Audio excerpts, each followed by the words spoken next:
back in your life, like a coach's daughter secretly sabotaging her way to open spreads and taking the over by dating the opposing team's best defensive player.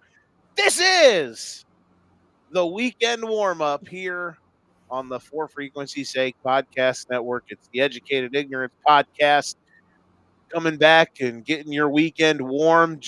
Not as hot as what grandma likes to put in her cup of tea in the afternoon, but we're going to just warm it up a little bit. Put it in the microwave, get it to room temperature. You hear what I'm saying? I'm Joe the Show. Joining me as always is our good friend, Gotham Gambling's finest, Mr. Daniel. How are you, bud? I'm good. I had no idea where you were going with that one to start with. I'm not even going to lie. I was like, where is he heading? But, man, I'm good. You know what it is? I bet you someone found that story out like 2 weeks ago. Like, I get like they hard launched their relationship, whatever, like last week. Someone probably knew that like 3 weeks ago, was just waiting for this day, like waiting for the exact moment to do it. Hey, man, good for Whit Weeks. Yeah. 2 thumbs up, bud. 2 thumbs up. We got a lot we're going to talk about. We got football. We got basketball, oddly enough. We got baseball even. We got a lot of things to get it going. Let's get to our opening word. Daniel, I mean, honestly, I'm just throwing this at you. I'll open the board up to you. What do you want your opening word to be about today? What do you want to start the show with? Oh, we starting with a 2-minute drill already? You want to start with no, just in general. Like, it can be any topic we can talk about. Out of all the topics we have in our list, what do you want to bring up first? Let's get into the baseball of it, because I have yet to talk with you about baseball, and I know Don's probably watching this already, groaning and telling me to shut up and get to college football. But man, this has probably been one of the most entertaining seasons. We were going into the last week of the season as of last Sunday, and only one spot was secured in the entire American League playoffs. Now, obviously, since then, the Mariners just clinched. The Yankees have officially clinched a postseason spot. But wow, if you're Detroit, how bad does this look when you already have a slim chance of keeping Tarek Skubal, that you just blew a 13-game lead? And now 20 your season days depends on if you win, or how you do this weekend. Because if I looking at the schedule right now, because they just played, Detroit won today. Mm-hmm. Detroit has to play Boston to end the season, who is fighting for a spot, and Cleveland has Texas, who is all but eliminated right now. So Detroit needs to, with no Tarek Skubal this week, he'll pitch Sunday probably, maybe. Season's on the line this weekend. That's for both teams. This is going to be really, really fun to see. And Houston plays in Los Angeles against the Angels. Yeah, I put in our thing here. The American League has a plethora of absolute choke jobs happening right now. The Astros were in command of the NL West, and then the Mariners got absolutely torrid hot, and now tonight they clinched the division. So the Seattle Mariners are going to the playoffs. So, they are AOS champs. We mentioned the Tigers. They blew a 13-game lead literally in like 20 days, and now they might miss the playoffs. As we stand right now, there are 4 teams eligible for the last 3 games. It's Cleveland, Boston, Detroit, Houston. Mm-hmm. Cleveland and Detroit are currently tied, with Cleveland having the tiebreaker. That doesn't matter anymore since they lost. Since Cleveland lost today, whoever wins the most games out of obviously if they can each go 2-1, 3-0, but Cleveland has to match or be better than Detroit this weekend against Texas, who's eliminated. Houston cannot win their division, but they are 1 game back from Detroit and Boston. So, if the Astros sweep this weekend and Detroit loses 2, they're mathematically out unless Cleveland loses 2, unless Cleveland loses all 3. Or that's where I would assume if Cleveland and Detroit both finish with the same record, they'd play a 163rd game. Cleveland has the tiebreaker. They're not doing that anymore because you don't play divisional opponents even amount of games now. It's all odd numbers. So they always it's whoever has someone always has advantage. Okay. But yes, so as of especially if it's a divisional spot like this, so if the only way Boston misses the playoffs is if they get swept and Houston sweeps, as of right now. Correct. And if they get in, a lot of people are going to probably pick them to like win a round or two. All I right, feel so like let's see right here. If it ended today, Cleveland would play Detroit in the first round, and the Yankees would play the Red Sox in the first round. whoever will. That's the other part. Whoever loses the American League East, because boy howdy, the Toronto Blue Jays. Not a great week for the Toronto Blue Jays. Luckily, they got back on it today. The other day, they had a couple bad breaks against Boston. They were able to win today. They do luckily host the Rays this weekend, and I'm assuming the Yankees probably play Baltimore. Nope. They do. So yeah, crazy times in that one. The Jays, it seemed like they had it all wrapped up. The Jays were like plus 200 to win the AL like 5 days ago. Now who knows what they are? Now they're like, I mean, they'd be favored against Boston in a wild card series, but I mean, goodness gracious. And then on the other side, I mean, does anyone want the second wild card or the final wild card spot in the National League? I don't know. You could tell me that they do, but I would think you're lying. The Mets have won like 5 games in the last month. The Reds are all of a sudden on their ass. Arizona is Somehow balling. still alive. They're alive. The Giants and the Cardinals were alive, and then they finally died this week. So the Mets won today in Chicago. The Mets are lucky because Chicago was blowing them out on Monday or Tuesday. On Tuesday, Cade Horton only throws 30 pitches, soon to be National League Rookie of the Year. Hold these. He's not even top 2. Really? I thought he was. Yeah. Oh well, that's unfortunate. No, I think he moved up, but let me check here. I'll check because we both have a vested interest in this now because the guy I also bet on at plus and in spring training at plus 2,500 to win the National League Rookie of the Year is now plus 150. Horton is Horton is the favorite, yeah. But I'm saying Drake Baldwin's been a better player and he's played the whole season, hasn't gotten sent down or been put on the IL. So, hey man, listen. You're hitting third in a lineup that involves Austin Riley, Matt Olson, and Ronald Acuna. You should be put up there for Rookie of the Year. Hey man, listen. I'm not saying you're wrong. I'm just saying. Saying Vegas hates me. Yeah, I got plus 5,000 on Drake Baldwin at the beginning of the year, and he's plus 100 plus 150 right now.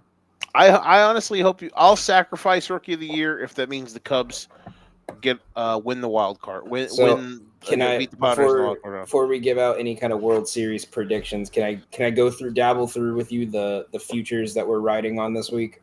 I don't even know if I have a World Series prediction right now because too much is in flux. I will say this: the Mets. So the Cubs blew the game on Tuesday. They were up a bunch and then they blew it because their pitching is a Jesus Christ. Then they got shelled tonight.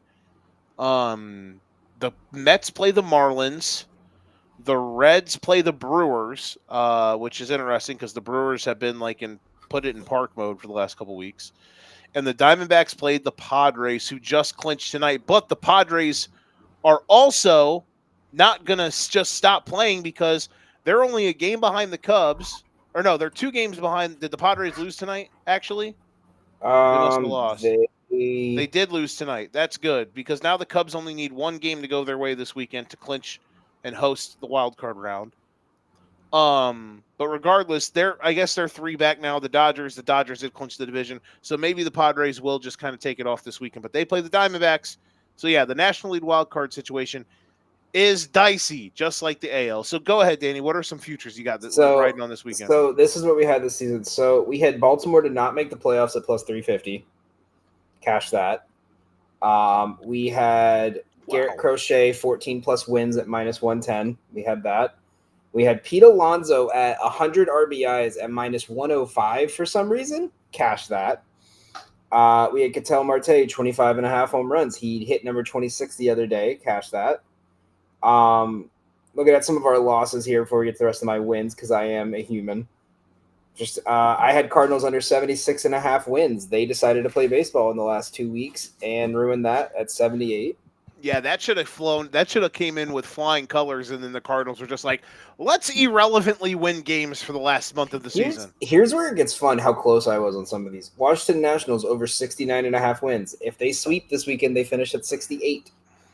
Michael Toglia, 22.5 home runs. I was all over him, and I was a very bad read. Don, you were right. I admit I was wrong. He yelled at me for that one beginning of the season. I had the Athletics over 71.5 wins. They're at 75 right now. And I had the Angels to finish last in the AL West. They are, as of today, they are 3.5 games back from the Athletics. They would have to lose all 3 games to Houston. The Athletics not lose one game this weekend against Kansas City, but they have the tiebreaker. So I'm going 6, and if Drake Baldwin wins, I will go 7-3, but most likely he's not. So I'm going 6-4 and up 5.5 units on MLB futures this season. There we go. Do you have any? No World Series predictions yet, but do you have any? Well, we can give those out next week. Some early playoff predictions because we'll be right in the thick of the playoff. I'll say round. Now. I think now the most likely where the media and Fox will, almost like come in their pants about like these guys are so great, the big market teams, Dodgers or Phillies versus the Yankees. However, my personal prediction is I think the Dodgers are good. No, so we got to see because they just started moving some of their starters to the bullpen, and they've been pitching really well in the bullpen, which that's the problem is their closers can't close. Their bullpen sucks. I think we are very likely looking at, based on momentum right now, I think we are looking at Philly and Seattle is my selection. God, Seattle is on fire. It seems like they are kind of destined. Big Dumpy. Yeah. If they make it out of the first round, that city's burning down. Like, there's no city in baseball that deserves, like, at least making it out of the wild card than the Mariners. They've been through hell with as many Hall of Famers they've had on their roster, and they went through all this. Well, and here's another thing too. They're going to win tonight. They're up 6-1 on the Rockies. That's when we're recording this. Here's the thing, my friend. They aren't going to have to play in the wild card round, bud. They are 3 games clear of the Central. So the Seattle Mariners are playing in the ALDS. They will be hosting. That's my one worry. So, Joe, since they added the bye, do you know how many teams have made it to the World Series out of the bye week that have been the team that had the bye week? It was none until last year, right? Nope. None of them made it out of that round until last year. And last year it was chalk. Mm-hmm. And fun fact, I believe I got to double check my facts on this one, but I believe that the 1 seed every year got the team that beat them went on to the World Series. So what you're saying? No, I'm wrong on that because the year the Braves were the 1 seed, the Phillies beat us, and then Arizona beat them. So what you're saying is right. Cubs Yankees World Series. Cubs Red Sox. No, I am praying on a non-New York World Series because I live near Yankee Stadium and I work near Citi Field. I am calling out of work if we get someone at work said we should get a Subway Series. I am calling out of work if that's the case every day for 2 weeks. Yeah. I am not taking those subway trains at 10 p.m. at night trying to get between Manhattan, the Bronx, and fucking Queens. That would be a disaster. To watch the grossest baseball ever because these 2 teams do not play well lately. Aaron, the Yankees' defense is terrible. The Mets are the Mets. What are we going to do when we see Devin Williams come in the 8th and Soto hits a bomb? And the Mets say, all right, cool, here's Ryan Stanek in the 9th. Like, because it's a tie game and we're not pitching Diaz. Like, that's the kind of shit we're going to get. I do like your Phillies Mariners pick because I don't try like Milwaukee could, but I don't know. I've been saying all year since they had that stupid. If Milwaukee didn't, what would the Brewers be if they didn't have the most obscene June and July in baseball history? What would the Brewers be? 85 wins. Yeah. I also want to point out, Bob Uecker passed away this year. Every time, two of the last 5 World Series champions. Actually, no, 3, because when Houston won it, one of their owners died. 3 of the last 5 champions have been won after either an owner or seminal figure in the team's history passed away that season. So you're just saying you need a sacrifice. You need a sacrifice. Look at the Braves. Hank Aaron died. What are we now? Trash. But they won the World Series. And I was there. And I don't care. They'll never take it away from you. And then we lost Freddie. They did, unfortunately, because his agent's a moron. All right. Let's maneuver around. Let's talk about some college football. So Mike Gundy has officially been sacrificed. Oregon took him out to midfield and cut his head off. Then Tulsa decided to defecate on the body last week, and Mike Gundy has officially been laying out to pasture. The Oklahoma State job has been open for the first time in over 2 decades. I just have some quick. Do you have any thoughts on this? Because I just have some quick thoughts on it. Was there anything you were thinking? If there were ever a time to invest $1 billion for Nick Saban. Yeah, there you go. So, it sucks that we're losing a guy like Mike Gundy. Just the character, I'm sure people are going to watch that and think certain things, but I mean, I'm just a fan of the guy, the human, as a character, as a college football coach. He said what he thought, and he was always boisterous about it. He also, though, was out of touch with certain things in college football, and this was the right move because they were going nowhere fast. And Oklahoma State also, too, there was clearly some butting heads with him in administration, with coaches that they lost and the pay cut that he took. And he thought that the money would go to a certain spot, and the money ended up not going to a certain spot. So the writing was on the wall for a while. I do think there are some decent G5 coaches out there that could be a candidate for this spot. Alex Golesh from USF. I think, though, he might try to hold out for a bigger job. We'll see. G.J. Kenny at Texas State, he's another one I have my eyes on. So we'll see. Out of the 3 that are open, so Virginia Tech and UCLA both came open last week. Oklahoma State, of course, coming open a couple days ago. So we have 3 Power 5 jobs open a month into the season. I believe the best one of the 3 is Oklahoma State, and I'm not. That's just my opinion. People are going to say UCLA because of Los Angeles. Bro, they don't give a rip about football. And that school has no NIL investment into the football program whatsoever. So you can think it's cool to move out to LA. Let's go live in Hollywood, all that good stuff, palm trees and hot weather. And you got to uproot your family in 18 months because you're fired just like Deshaun Foster got fired. Now, the difference is Deshaun Foster was never going to be cut out. He was never going to cut out for the job at UCLA. He was never the guy they should have hired. They did it because they were backed up against the wall, because Chip Kelly left to take the Ohio State OC spot literally at the midnight hour. I understand. For Virginia Tech is close. Like Virginia Tech, who knows? Maybe they'll throw a Godfather offer at someone like Shane Beamer. I don't know why he would leave South Carolina unless they absolutely fall off a cliff. Then hey, why not?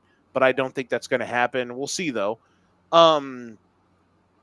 I think UCLA's 3rd out of these 3. I would say Oklahoma State first because I think Oklahoma State you can win the fastest. Virginia Tech, it's 50-50. UCLA, they don't give a rip about football, and the money doesn't exist there. So that's my take on that. My thing is, like, I think for Virginia Tech, I saw a lot of people, and I think someone brought it up on our show when we did our ACC preview. the Virginia Tech job was set up for Mike Vick to take over, right? But they needed to see how he did at where he's at now. You know what I mean? He's at Norfolk State, and they're not playing that well. So it's one of those where it's like, you know, you're setting you're lining yourself, you know, NBA, you're lining yourself up, you're lining yourself up to get the number 1 pick of the draft, and then you finish 14th, and the Pelicans have Zion somehow, or the Mavericks have Cooper Flag.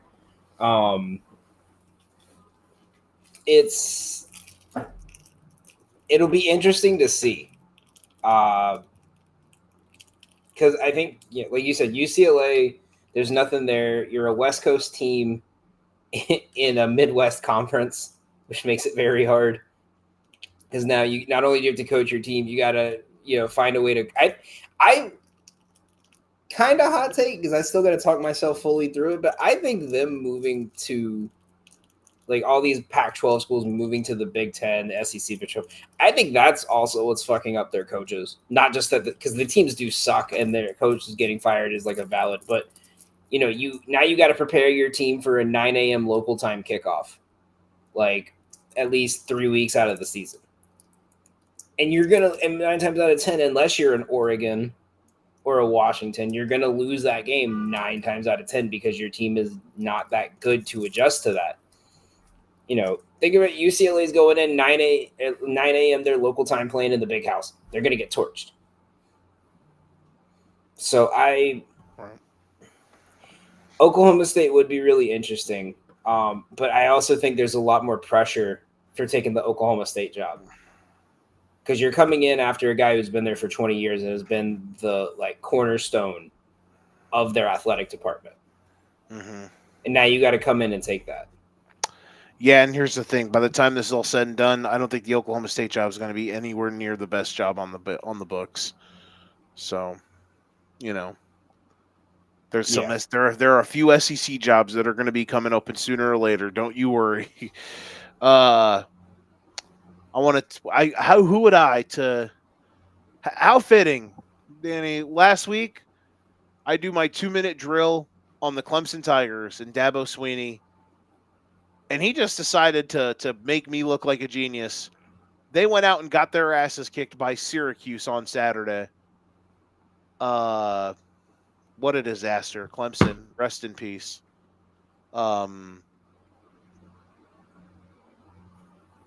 I can't say I'm too shocked, but I didn't expect them to kind of fold the way that they did. And now the question is what are they actually going to do? They're obviously out of the playoff picture, so they are no longer on the island of relevancy. You think even if they somehow come out and they win the ACC, they still wouldn't make it in? Well, if you win the ACC, you're an auto berth, but they're 0-2 in the yeah, they're 0-2 they're in the ACC. Yeah, so they're not going to win anyway, unless Georgia Tech just collapses. They would need Georgia Tech, FSU. They would basically need. They would need a major collapse. They would need to win out, and they would need multiple teams in the conference. They would need everybody but one team in the conference to finish with more than a loss. And this is where Wake Forest comes in as the underdog. Good luck, bud. Wake Forest plus 14.5. I'm kidding. They said it on ESPN a couple weeks ago where, you know, Gundy, Sweeney, the mindset is we won't bend to the NIL culture, and now it's starting to come back a bit. Yeah, and they don't want to bend to the new way college football is going, and now it's come back to take their head off. They tried to pump up their player development for so long, buddy. Your player development clearly wasn't good enough. We were sold a bill of lies all off season long about how Cade Klubnik's this future top quarterback prospect, and our defense has all of these NFL dudes on it. Well, guess what, bud? They sure as shit ain't playing like it. So sucks to suck, I guess. Anywho, I mean, it helps your player development when your players were already destined to go to the NFL, no matter where they went to school. Yeah, exactly. Like, It's like You got Calipari being like, I'm one of the best college. If he says I'm the best college coach because all my guys were drafted, it's like, okay, everyone was one and done, so you didn't develop. no kid. Yeah, big bingo. Insanity. Deshaun Watson is not walking through that door. So I have one for you that it's not on our list, but I'm just curious to follow up with because we kind of got the questions of the downfall of this team after they started 0-2 against two big losses. At how much are we going to hear complaints when Notre Dame goes 10-2 and gets like a first round bye? No, they won't get a bye. There's no way they'd be a top 4 seed. I mean, if they come out and they stomp everyone they play, how big do you think that discourse? How much discourse do you think there's going to be, no matter if they get the bye or not? On if they get in, none. they Because if they just get in, they probably would have earned it. I think a 10-2 Notre Dame should get in. Now, listen, it will come down to certain things like it all. You can only say that right now, but at the end of the day, like who finishes 10-2? You know what I mean? We'll see. Um, if it's between them and a bunch of 10-11-2 teams, like let's say it's between them and like two 11-2 teams who were 11-1 and then lost in their conference title game. That probably they're not going to edge those guys out. They're probably their best case scenario is like a 10 or 11 or a 12 seed at this point. They need A&M and Miami to keep winning. And here's the thing. I think they're going to. I think the only team. Listen, famous last words, because this team always finds a way to gag it. But I think the only team right now that probably can beat Miami is Florida State. And I'm saying like famous last words because Miami always knows how to gag it. But they get Louisville, but they get them at home. They got to go to SMU, but SMU's been bad. Syracuse is 3-1, but they don't have their quarterback anymore. They go to Pitt at the end of the year. Pitt sucks. NC State, they get them at home. They could be tough. But outside of the game at Florida State next Saturday, that Miami's going 11-1 at worst. Which, by the way, Florida State, please don't overlook them. Just ragdoll Virginia like you should tomorrow, and then we're set up for the biggest Miami Florida State game ever, maybe of all time. Maybe not of all time, but in a long time. There has not been one that would be this big in quite some time, where both teams were presumably this good. So that's fair. So as we're going in here, we have a lot of good games this week. This slate's loaded. This slate is loaded. So I'm pulling everything up right now just to look. Friday, tomorrow's slate's loaded too. Obviously, FSU, Virginia, Arizona State, TCU. That's a big one. But going to Saturday, it starts early in the day. You got two big games at noon. Notre Dame, Arkansas, and then, of course, USC, Illinois. Illinois coming off a bye. They did not have a game last week. I don't know what you're talking about. And then USC, of course, coming in at undefeated 4-0. I was just saying, you're going to laugh take at it that, like right? a man. Take it like a man, Joe. I know. If LSU comes out and gets their ass kicked, I'm going to sit here and say, wow, we suck. I just wanted to pop you with the joke. No, you thought because I wasn't looking, I wasn't paying attention. Okay. Illinois doesn't suck. They ran into a buzzsaw. It just never stopped. So sometimes I think that's the thing with teams like Indiana is when you stop them, it's hard for them to get back in the rhythm. But once they start going, brother, downhill. They keep going. And Indiana's loaded. We were all trying to find out who the next Indiana was, and it was just Indiana. They're really good. Notre Dame, Arkansas, that game will be fun. Sam Pittman on trial. Ohio State, Washington at 2:30. I know our good friend Don is on this. Don, close your ears. I think there's a much better chance of Ohio State blowing their doors off than Washington actually winning outright. I'm just going to throw that out there. I don't think I know Don's. I don't. I know this is the dog. This is the week the dogs are barking, and maybe Washington covers, but I don't know, man. I don't try. I don't think they're that good, So honestly. I have a rule for Ohio State. And it rang even funnier this year. With the, do you remember they had the no cupcakes thing outside the stadium week 1, and then they played Grambling State week 2. We all get buys, bro. Come on now. So my personal rule is I don't touch an Ohio State game until they hit like week 8. Right? Like when they hit that part of their schedule where it's like Penn State and Michigan within a 3-week window. Like I'm not going to target them this year probably till November 1st when they play Penn State.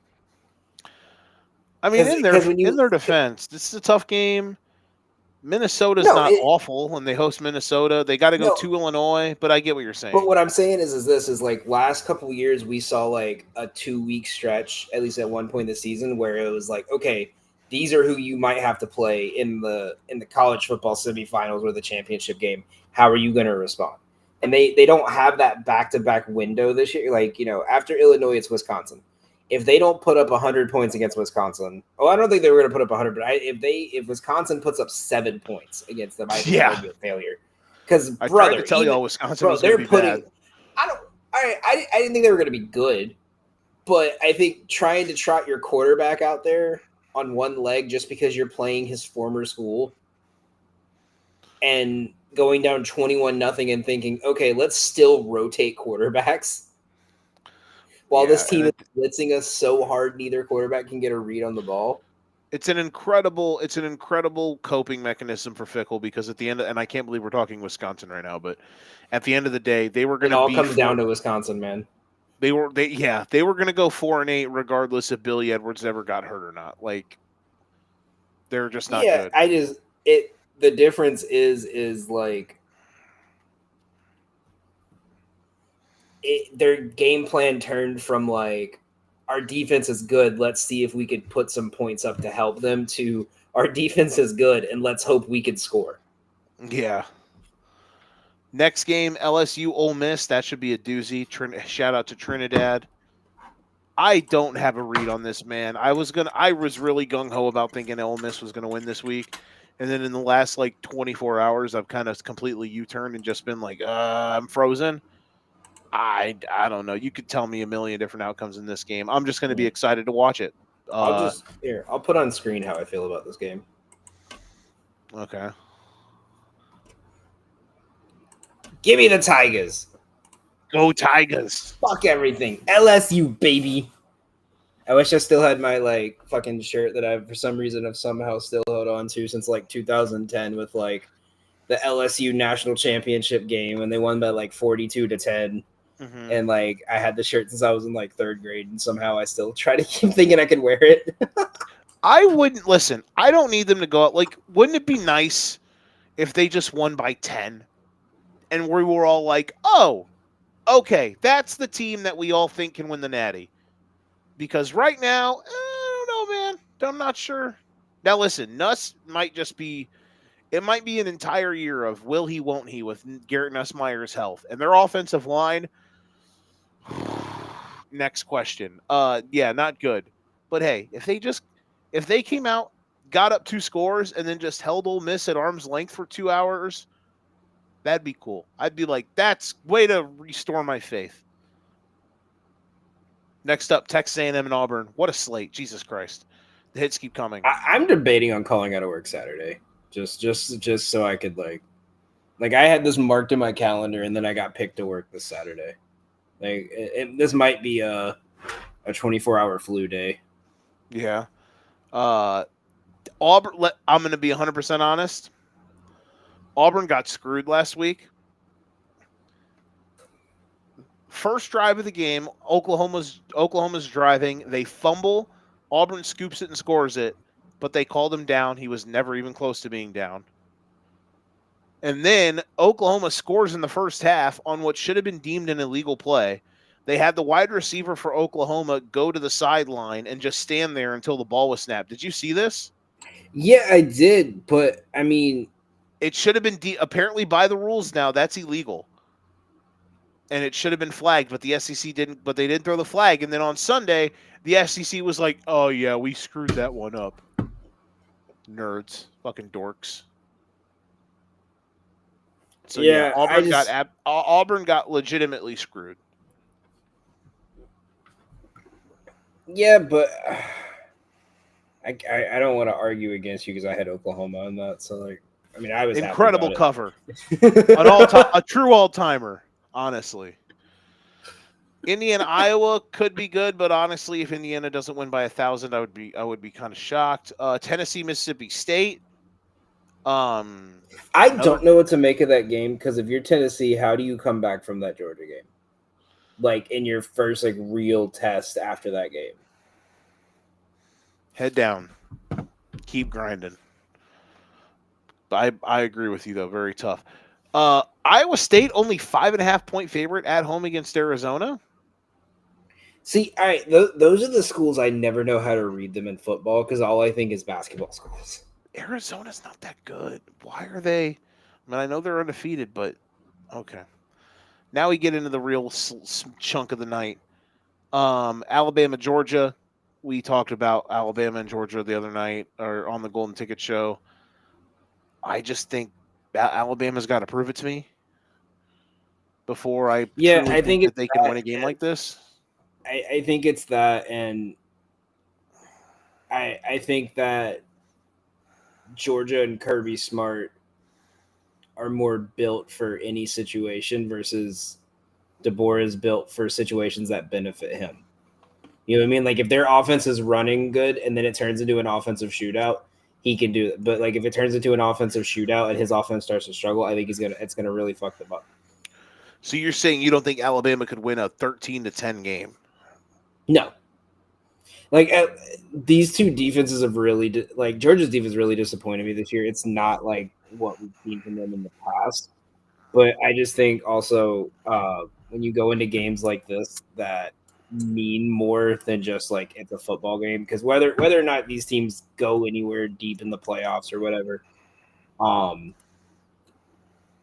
this is like a rivalry, non-rivalry in the South. Also, I'm kind of staying away from this game. I took Georgia money line, but I kind of want to stay away from this game. The more I think about it, solely for the fact of this could mean Alabama's chance at the playoffs. Desperation mode. And even though Georgia, it could also be the same for them, because I don't think they're going to get past some of these other like LSU or Texas or any of these other schools. But I legitimately think like if Alabama loses this one, then you're playing for you're playing on December 30th instead of December 31st. That was a bar. I like that. Because I'm looking at Georgia's schedule. They don't play LSU this year. But they got their schedule coming up. Their toughest games. So after this one, they get Kentucky at home. That's a cakewalk. They got to go to Auburn, which I'll say this: if they lose this game, I would say if they lose this game, then I think this is going to be the big one that everyone starts looking at, because they'll look at like, hey, they almost lost to Tennessee. And they struggled against Austin Peay, which, I mean, you could put an asterisk on that because there was a 4-hour rain delay. But end of the season, you have Florida, they should easily kill. You have Mississippi State, Texas, Georgia Tech in 3 of your last 4 weeks. And they got to go to Georgia Tech. Here's the thing Georgia Tech is like a home game and a home game. Come on. I know it's in Atlanta, but I just say that because Georgia Tech's actually really good. So like that game could be it's an hour away next to Turner Field. Like I know. That could be the biggest Georgia Tech game ever, literally of all time. And that's coming off a 7 overtime game the year before. Exactly. Here's the thing. I will say this. The narrative of this game would be way cooler, and I think you'll agree with me here, if Georgia actually lost the Tennessee game and the loser of this game was going to be 2-2 through 4 games. Yeah. The narrative of this game would have been way more intriguing. You know what? Side note, just as I'm looking at, you know what I hate about this slate is there's only two games that start at 9 p.m. or later this week. We don't get no late night games. It's Louisiana UTEP and then BYU Colorado. Because we're going to be literally physically drained. Fuck you! I'm gonna be coming up from work. You need to watch something. You're not. It won't. You're gonna make me watch. You're gonna make me watch UTEP and LA Tech. Not when you call in sick. No, he already told me I can't. He's well aware of what the games are on this weekend. He said, "Don't even try that shit."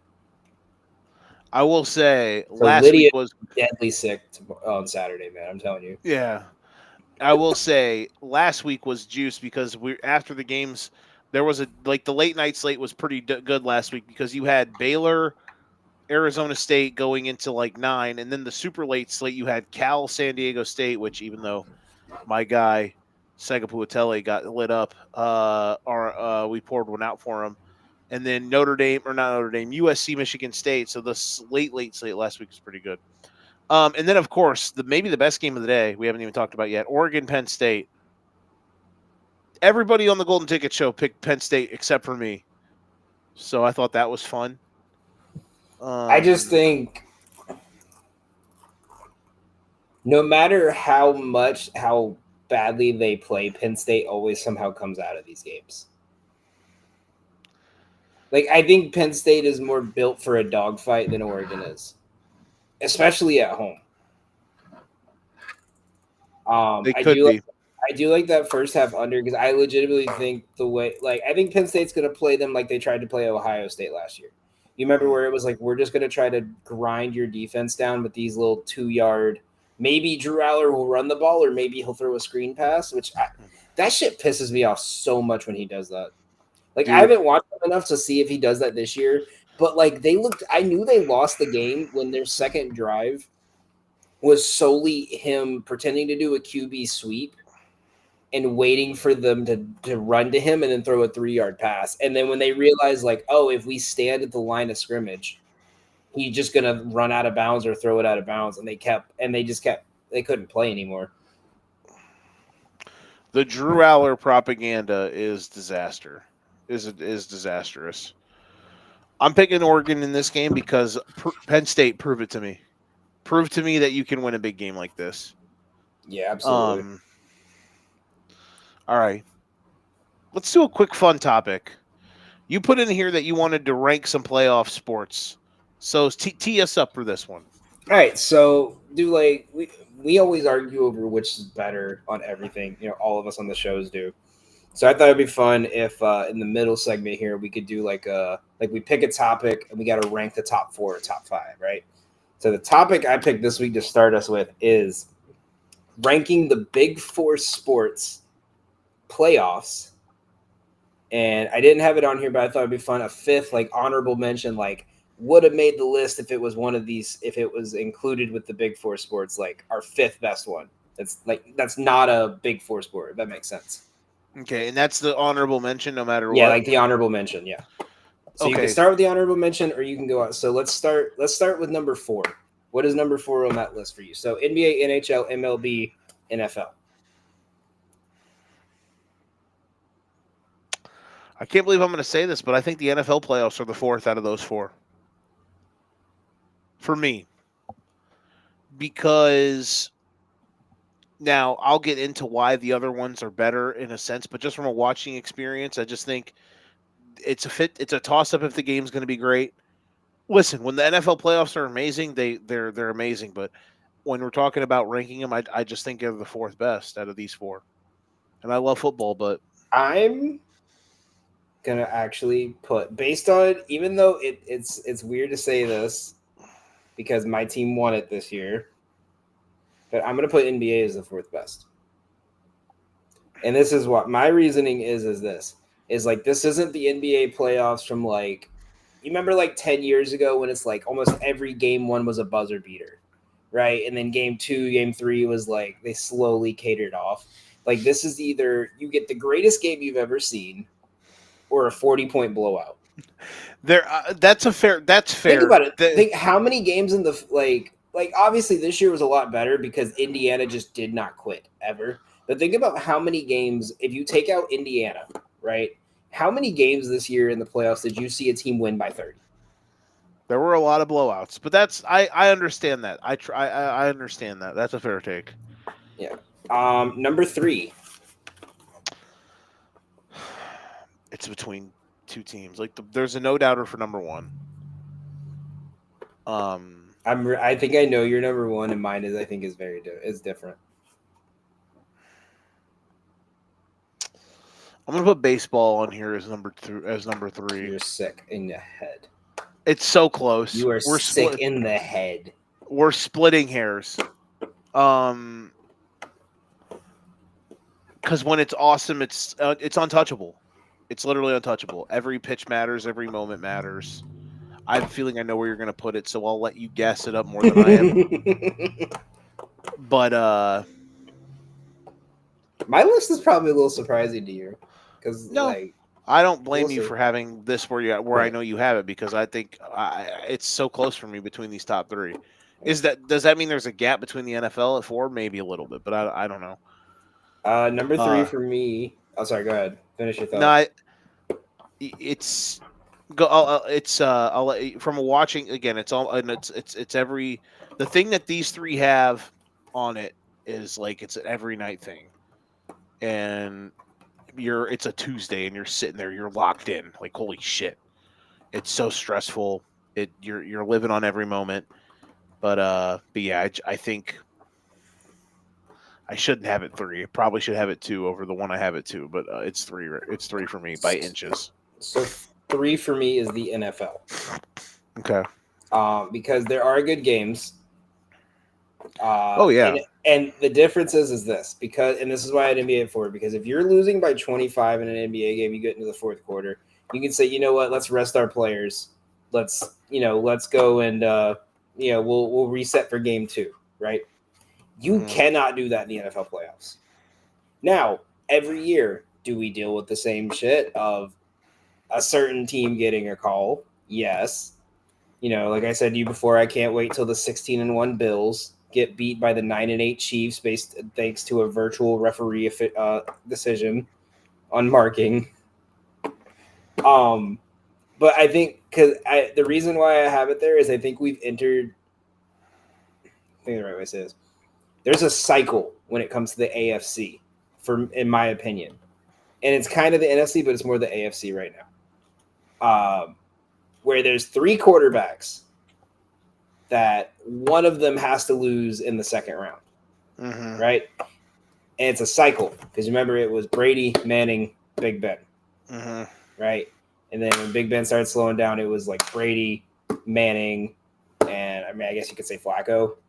For that 3-year period when Manning was in Denver and Brady was still killing it, and then there was Luck, and then it was Brady, Mahomes, Lamar, maybe you could say started in there.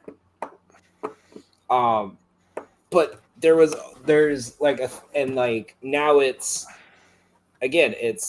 does anyone have any team besides the Chiefs, the Ravens or the Bills making the Super Bowl in the AFC? Like without saying, like if you said one of those 3 teams, you can get I agree. Like if you said any other team, like you would look like you're crazy. And the NFC, it's the same thing. It's here's 2 good teams. One team is definitely better than the rest of them.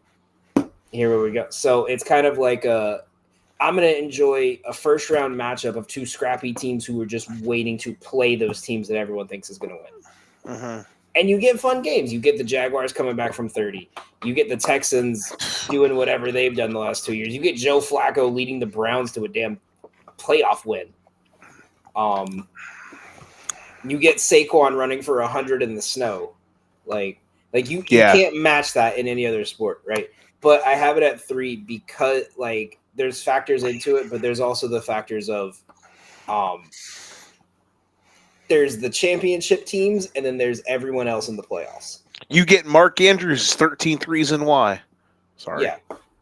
No, it's like, you know, it's like when you're in college basketball, you get the championship contending teams, and then the the one seed that's going to go all the way to the at least the Final Four, and the team that just played really good in their conference and has to play them.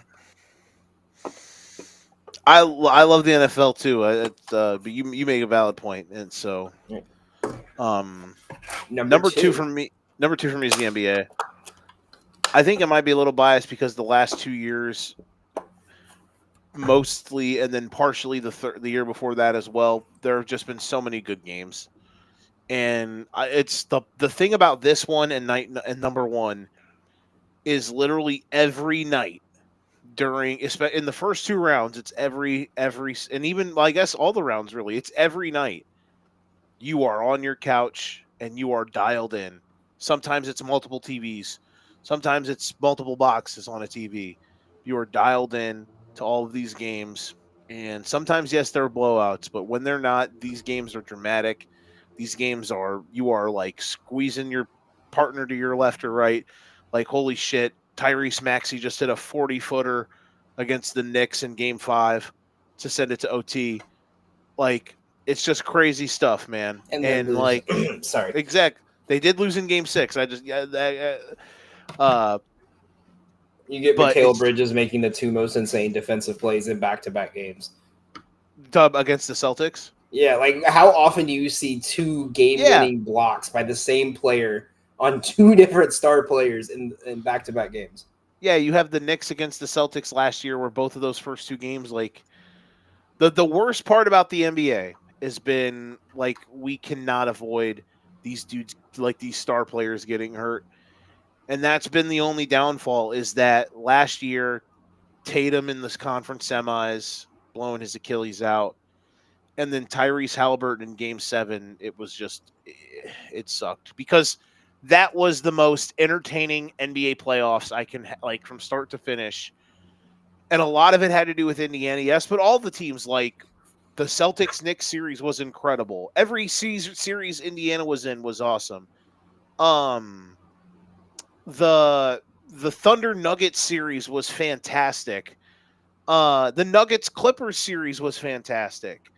You know what I mean? Like the only series that were like bad was like the Thunder Minnesota series, but Game Thunder 4 Memphis. was.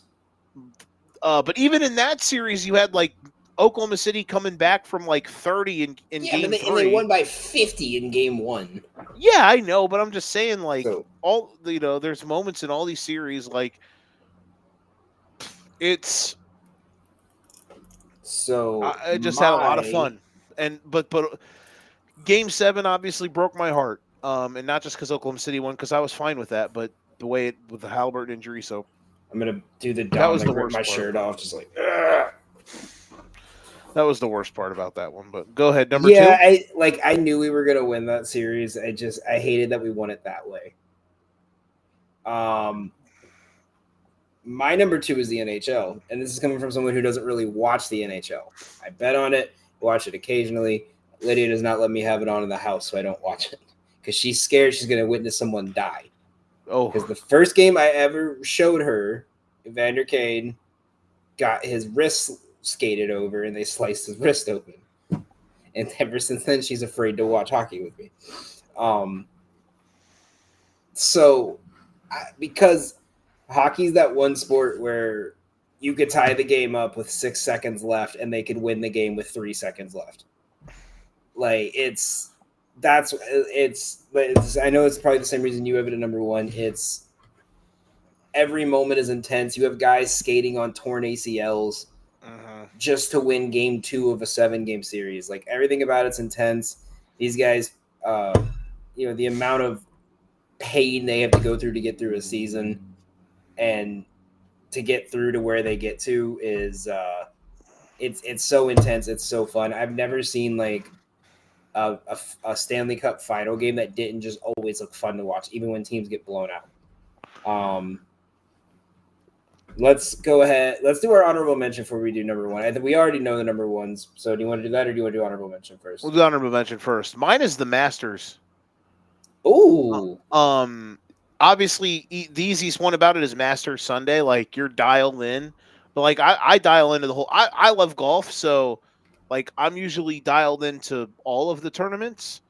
Oddly enough, the Ryder Cup is the one that I'm never super like going out of my way to watch. But maybe tomorrow I'll be dabbling while I'm at work. Since the pairings came out this week or today, and the first day's tomorrow. But like, yeah, the Masters like is a bit like it's right around the time the Final Four is about to start or in that vicinity.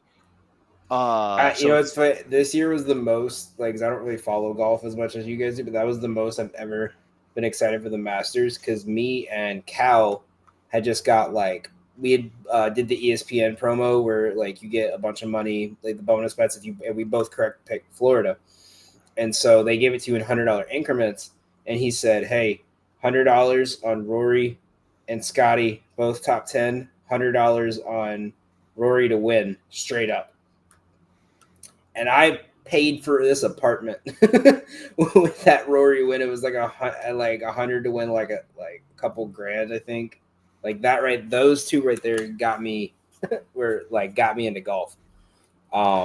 and it was so cool because Rory winning was incredibly dramatic and incredibly emotional because Mm-hmm. he because he like this last year it was him and Bright. It was him. He owned the first 2 days.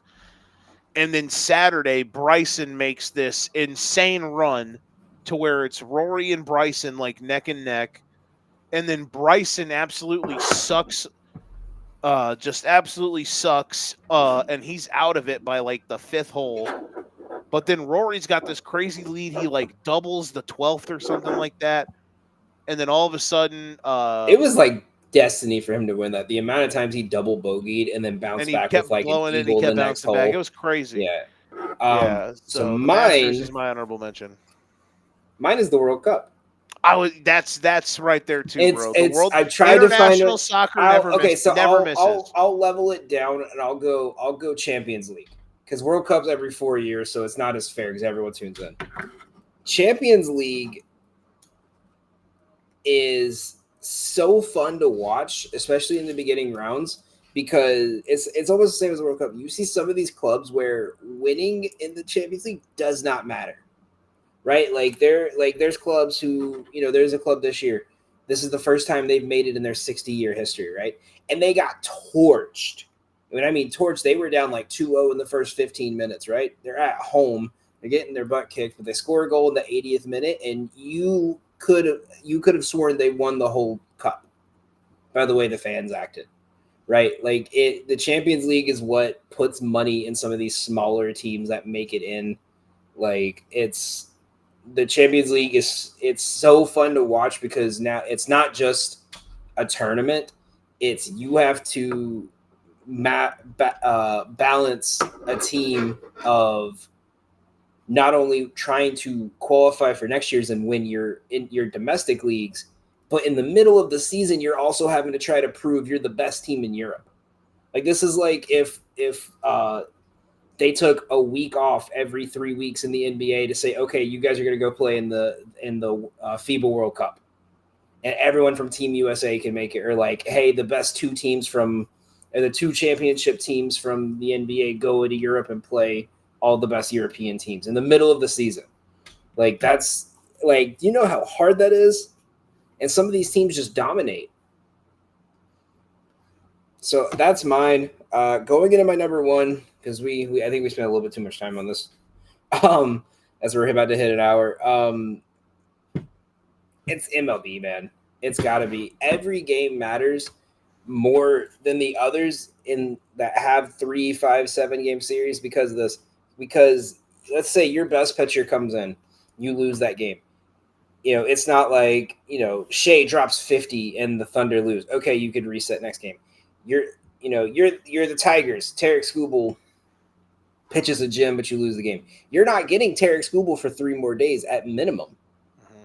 So now you got to survive off your best pitcher, not your best player not being available. So it's fun. It's so fun to see because you could see the best teams in the world get torched 10-0 You could see the worst teams. Like we saw Cleveland last year. No one thought they were going to make it out of the first round. Cleveland was fun to watch the first round. The fans get more into it. It means more to the fans, especially as owners have gotten worse and worse and worse in MLB. But MLB, as much as I hated last year's because I hate the Dodgers with a passion, you're like Toronto. You have the whole country of Canada behind you now for a playoff run. Seattle, the miracle run, everyone's going to be secretly rooting for Seattle. The Cubs, when they made the World Series in 2016, everyone was rooting for the Cubs. Even Guardians fans were probably secretly rooting for the Cubs. It's I don't the know greatest. about that, but yeah. They were. Let's be real. But I mean that there. The two best teams in the league make it to the World Series. One of these teams will break a 60-year or longer drought to win a World Series. That right there alone shows you don't get that from other sports. You're not going to see as often Houston gets the chance to win their, like you might see it this year. You could see, Buffalo, can they finally break the curse? Can they find, you know what I mean? But like you don't get to see that on a regular basis like you do in MLB. No, I agree. Like the parity, the difference in teams, you're right. And I obviously have the NHL as number one. That was a nice little exercise, though. With that being said, do you want to do the burn book before we catch into NFL and $100 picks? All right, so let's explain this one. So we did Hall of Fame, Hall of Shame. The show did post last week, so I think we'll be okay with the time. So yeah, we got we can fuck. Well, we were at 128 last week. So. The burn book is the same as like a band list. It's the same as our Hall of Fame, Hall of Shame. I found myself personally, I had more stuff that I could be like, this was absolutely terrible. I hated this more than like stuff that I found was like, this was Hall of Fame worthy each week. So I thought it would be fun. Like, we're going to do this. And at the end of the season, at the end of the NFL season, right before the playoffs start, we're going to go through all of our burn book exercises for, we might do December, but into December. So every show until the end of the year. And I'm gonna give what the burn book player was, and Joe has to guess what his reason was, and then he has to do me as well. So with that being said, Joe, would you like to start on this one, or would you like me to start? For the burn book this week, I'll let you start. All right. So my burn book, my ban list, they're not banned from my life. This is just so horribly bad that I needed to find a way to bring it up on the show.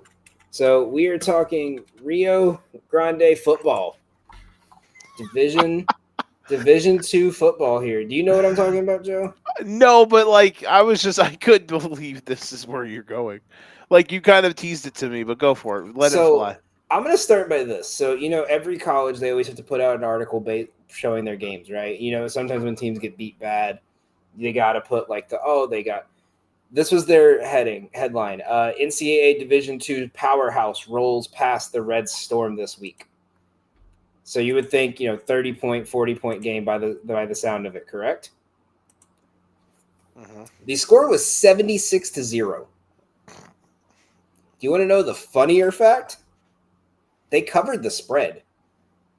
The spread was 96.5. Oh my God! Against who? Against Ferris State College. Hey man, the quarterback. No, I'm not saying Ferris State is bad. Ferris State is looking at their schedule this year. They 41-34 win, 63-6 win, 34-17 win before this game. During their homecoming game, they won 76-0. Yeah. But the fact that the spread, like I saw this from a news reporter in Michigan that had wrote, they covered the spread. They said Rio Grande has covered the spread against Ferris State as they lose 76-0. Here's the best part. They only scored 6 points in the fourth quarter. Mm-hmm. They were up 42-0 at halftime. Taking a look at the stats here. He scored like 4 tutties in the here. All right, so you would think by the score that like how many yards do you think they would have? Over 600. 400 yards. So was every drive starting at midfield? They only threw the ball 20 times. They only had 56 offensive plays. So these guys are scoring on like one play drives. They had 6 punts for Rio Grande had 6 punts for 226 yards. They did not. They only had 1 kick return. I want a drive chart. Like, where are all these drives starting? I have a drive summary chart here. Let's see. Ferris State got the ball. So Rio Grande got the ball on their 20 to start the drive. Ferris State blocked the punt and they got it at 35 after a bad bounce. Rio, they went 3 plays, big punt, got Ferris State all the way to the other side on their 13. Then Rio Grande got the ball, fumbled, and they scored a touchdown on the fumble. Then Rio Grande punted again. So Ferris State in the second half started every one of their drives on their side of the 50. Because they're down 46-0. Why are you punting? Mm-hmm. So yeah, that's Rio Grande is my entry into the burn book for this week. Joe, go ahead. I'm going a completely different route. I'm not going with something that is sports related.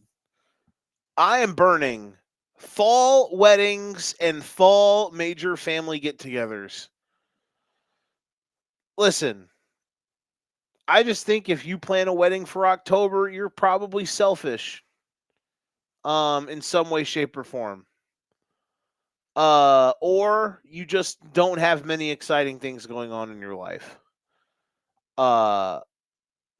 My fiance last week went to a wedding down in Georgia. I said that completely wrong. I said that way too white. Georgia. That's how I should have said it. She was down in Georgia at a wedding, had a great time. But regardless, it's a wedding in Georgia in October or in September. I feel like that should be illegal. This weekend, big old function with family members that, distant family members. Let's just put it that way. And it's fine. It'll be great. But guess who's going to have their phone hopped up with the college slate on Saturday? Yeah, I am. I'm just saying, I feel like the room sometimes needs to be read a little more. And listen, if you're doing all this to get together to watch, games and stuff, I think that's fine. And I understand there's more to life than football. But I'm just saying, it's the most popular sport in our country. I think 2 out of every 3 people likes football or watches football. So I'm burning fall weddings and some. I will just put fall weddings on the burn book because I did have to go to a fall wedding 2 weeks ago. I will say this to counter that though. So my sister got married on New Year's Eve, and me, and we're a family. This is how bad it was, dude. We're a family of UGA LSU fans. So this was during the TCU Georgia playoffs, right? So we all rushed to eat and say our goodbyes to my sister because we didn't give a fuck about the wedding. We just wanted to go back and watch Georgia play. We all rushed home, piss off my sister for the next 3 years just to watch Georgia win 56-0. We got the most boring game of our lives. So I will say I'm still having to pay that. Do I care? No, I would have done it again. She missed my 3rd grade school play, so there. Yeah, it's even now. Yeah. Do you have a 2-minute the best number 3 there ever was? Exactly. Hey, I'm proud of you. I bet you rocked it. All right, that's our burn book week 1. So you've got the burn book. I have the entries here, and then what I'll do is I'll give you access to my book at the end of the year. We'll have to do a gentleman's agreement. Like, don't look at it. Don't look at your page while you're doing yours. I won't look at my page while I'm doing mine, type thing. Okay. Did you fill yours in, or yeah, did you fill it in for mine? Did you fill mine in? Okay, cool. Okay, because I might forget. Honestly. I just put vastly un-American to have fall weddings during football season. Yeah, pretty much. All right. Do you have a 2-minute drill this week? I did, but I'm too tired to Poten- because you know what? The potentially about argument was office stupid, furniture. but nothing's going to change because I think people have been having this argument for like 4 years now because Amazon is shitty. Listen, you're just not an Allen wrench fan. That's all. I Man, will say bro, they are my tiny. hand fucking hurts from that shit today. That shit do hurt. Like you put some stuff together, like Allen wrenches are cool when you get them in like a little screwdriver form, and then all of a sudden you can just blah, blah, blah, blah, blah, blah. So yeah, I will when say you this: get them in the actual Allen wrench, that's a pain in the shout out ass. to the company that made this chair right here, GT Mhm. Player, because I had to put this together yesterday. My whole new setup here. They gave me an Allen wrench that had like the handle, so you could turn it like this instead of turning with your fingers. Now we're talking. And that shit was the coolest. And the only thing I hated was that it did not fit when I put my desk in. Like it didn't fit the screws for that. So, but they gave me 3 different Allen wrenches for the varying sizes, and none of them fit the one that actually is like good for you to use. And the problem was halfway through building, I realized I fucked up. And I didn't want to take it all apart, so I did the I'm going to unscrew the 2 screws I need to unscrew and change, but then having to screw them back in, and there's this much space, and the Allen wrench only needs like that much space, so you're like taking it out, turn, and I'm sitting there like my hands cramping, like I'm sitting there like trying to rub it. I look like an old man with my hand cramps. Like this is probably why I have arthritis at 30. We've all got problems, bro.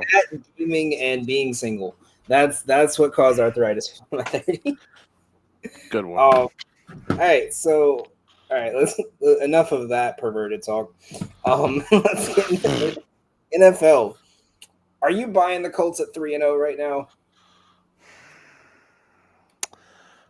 No, not exactly. Like I'm glad that I'm glad they're having fun, but we'll see. Let's see what they do this weekend. Like if they lost like 6 of their next 8, would you be shocked? I wouldn't be. Like they're good so far. And, like here's the thing that I think could be sustainable. As long as Daniel Jones doesn't turn into a turnover machine, their offense is competent. They have a good running game. They have some good players. Their defense is nice. They're well coached. So maybe this can be like the Vikings of the AFC, but with with a worse roster. I think I would honestly be surprised if they lost, as you said, 6 of the next 8. Because I'm looking at their schedule. When we first brought this up, I wanted to look at their schedule because it's the same thing. You remember the Cowboys like 2 years ago? They had like the easiest first 5 schedule, and they were 4-1. Everyone talks about how they were the greatest team. They were so back. Like, I mean, obviously they don't have the annoying fan base that the Cowboys have. But all right, so let's on paper before the season started, this looked like a very tough schedule, right? You got the Dolphins. I will say this though: if you told me they went 1-3 in their next 4 games, would you be shocked? No, because they go to the Rams, they get the Raiders at home, the Cardinals. I would at be home, very shocked. I'm tired of people buying in on the Raiders. Geno Smith looks fucking horrible. I'm not buying in on the Raiders. I think they could lose to Indiana. I think the Raiders. I don't think Arizona beats them without James Conner. No way. Seattle took their foot off the gas. That's the only reason Arizona came back in this game. And then Colts, they go to the Chargers, so that'll be tough. I'm looking at their from now till bye week. Rams, I think is a coin toss right now, depending on if the offensive line is healthy. Raiders, I think they win. Cardinals, I think they win. Chargers, I think they lose. Titans, they should win. I think the Steelers could sneak one out there because they're in Pittsburgh. It's November. It's going to start getting cold, and that's when they get rowdy. Depending on how the Falcons played the week before, I would say they might win that one. So I would say coin toss on that one. And then after it, like on paper, everyone thought their post-bye schedule was going to be hard, right? Chiefs, Texans, Jaguars, Seahawks, Niners, Jaguars, and Texans again, right? Texans don't look that good. Jaguars are coin toss if they want to be good or they don't. The 49ers are on their 5th string quarterback already.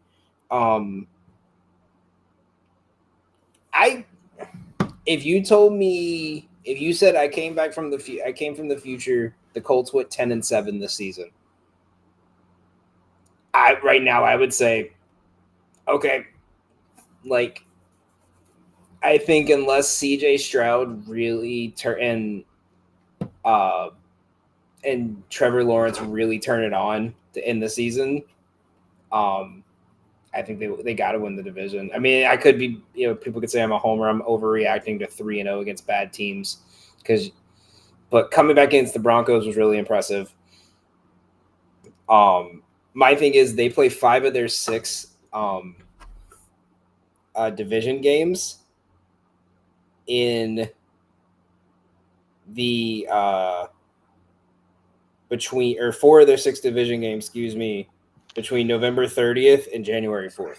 Yeah, so like 4 of their last 6 games are, and it's not they're playing the Titans, they're playing the Texans and the Jaguars, who at that point will be in survival mode. Yeah, and who knows what the Texans are going to be at this point. You could tell me they're going to win their next 10, or they're going to be 4-7. I think also the problem is the minute Daniel Jones has a 2-game stretch where he's not playing like this, we're going to hear all the Anthony Richardson needs to be back in. This is why the Giants got rid of him. At this point, I would hope that's not the case. Isn't it funny? Last year we were like, oh shit, Daniel Jones is going to get Brian Dable fired. And this year we're like, oh shit, Daniel Jones is going to get Brian Dable fired. Yep, exactly. Yeah, funny times.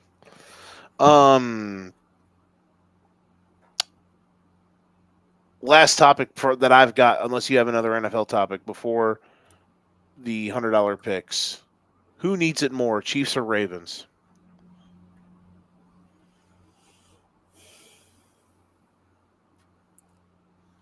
I would say I'm going to say the Chiefs, solely based on schedule. Because the Ravens, you're walking into I'm looking at their schedule right now. When you walk into their divisional schedule, after this game, they have the Texans, which if the Texans continue this way, it should be an easy win. The Rams, which could be, it's probably, I always have Rams at coin toss because you don't know who's showing up. But they have a 5-week stretch of Dolphins, Vikings, Browns, Jets, Bengals. And then they don't play a divisional matchup till post bye week outside of that Browns game. You're going to have 2 weeks of the Bengals, which who knows if Joe Burrow is going to be back and fully healthy. You're going to have Steelers last 4 weeks of the season when they always tend to suck. And Aaron Rodgers, his brittle old bones are probably falling away. And your only real test at the end of the season is going to be the Patriots. On the Chiefs side, you still have to get past the Chargers again after losing to them. So now you have to beat them. Because I think whoever wins that Chargers-Chiefs game is going to be the division winner. Because I don't see Broncos or Raiders getting past either of them. Mm-hmm. But if you're the Chiefs, you still have to play the Bills. You have to play the Colts, who have somehow been on fire. You still have to play the Lions in 2 weeks. You still got 5 divisional games, and none of them are going to be easy. And that's the thing too, is 4 of their 5 divisional games are in December or later. So they're either going to be in survival mode or these teams are going to be out. That's a good point. And your last 5 games are Texans, Chargers, Titans, Broncos, Raiders. Broncos might be out at that point if they stay this way. Raiders will definitely be out by the time we hit week 14. And really, after Chargers, Texans, you can kind of coast your last 3 games if you have the division lead. No, I don't hate those at all. I would say add one in here on that. Who needs a bigger win this week in Michael Penix or CJ Stroud? CJ Stroud, because they're playing Tennessee. We never thought Michael Penix was a top 5 quarterback or top 10 quarterback. We thought CJ Stroud was after his rookie season. They've got to figure it out. It is pure. Do you agree with me or disagree with me? So I'll play devil's advocate and play the other side of this one. Okay. I think that'd be fun, like a courthouse thing, but that's for later. Oh, look at all the ideas I have. I know, right? This is what happens when I don't get sleep. That's fine. Because this is Penix's first experience of them saying, okay, do we bench him now? Ooh. And not because the team has already said they're not benching him. But this is the first time as a starting quarterback that the media has had the question to ask the coach, is Kirk Cousins going to get reps? Yeah, are we sure Kirk Cousins is dead? And I think that's why it's more important for him than CJ Stroud, because they're not, unless CJ Stroud is hurt, that strong-necked backup Davis Mills is not touching the ball. Hey, right? Man, shout out Davis Mills. Let's be realistic. Davis Mills is not touching the ball unless CJ Stroud gets hurt. Davis Mills knows he's not touching the ball unless CJ Stroud gets hurt. I think CJ Stroud and D'Amico Ryans and everyone that has a brain cell in the city of Houston knows that. But this reminds me of like Bryce Young. No, we're not going to bench him. Next week they benched him. Mm-hmm. So obviously, I don't think they're going to bench him because it's the mindset of it's probably going to do worse to bench him than it is to just let him ride out the struggle. But if Atlanta stays alive enough to keep in the divisional rank and he's still struggling, you might have to have that conversation. And can you show, okay, I just got torched.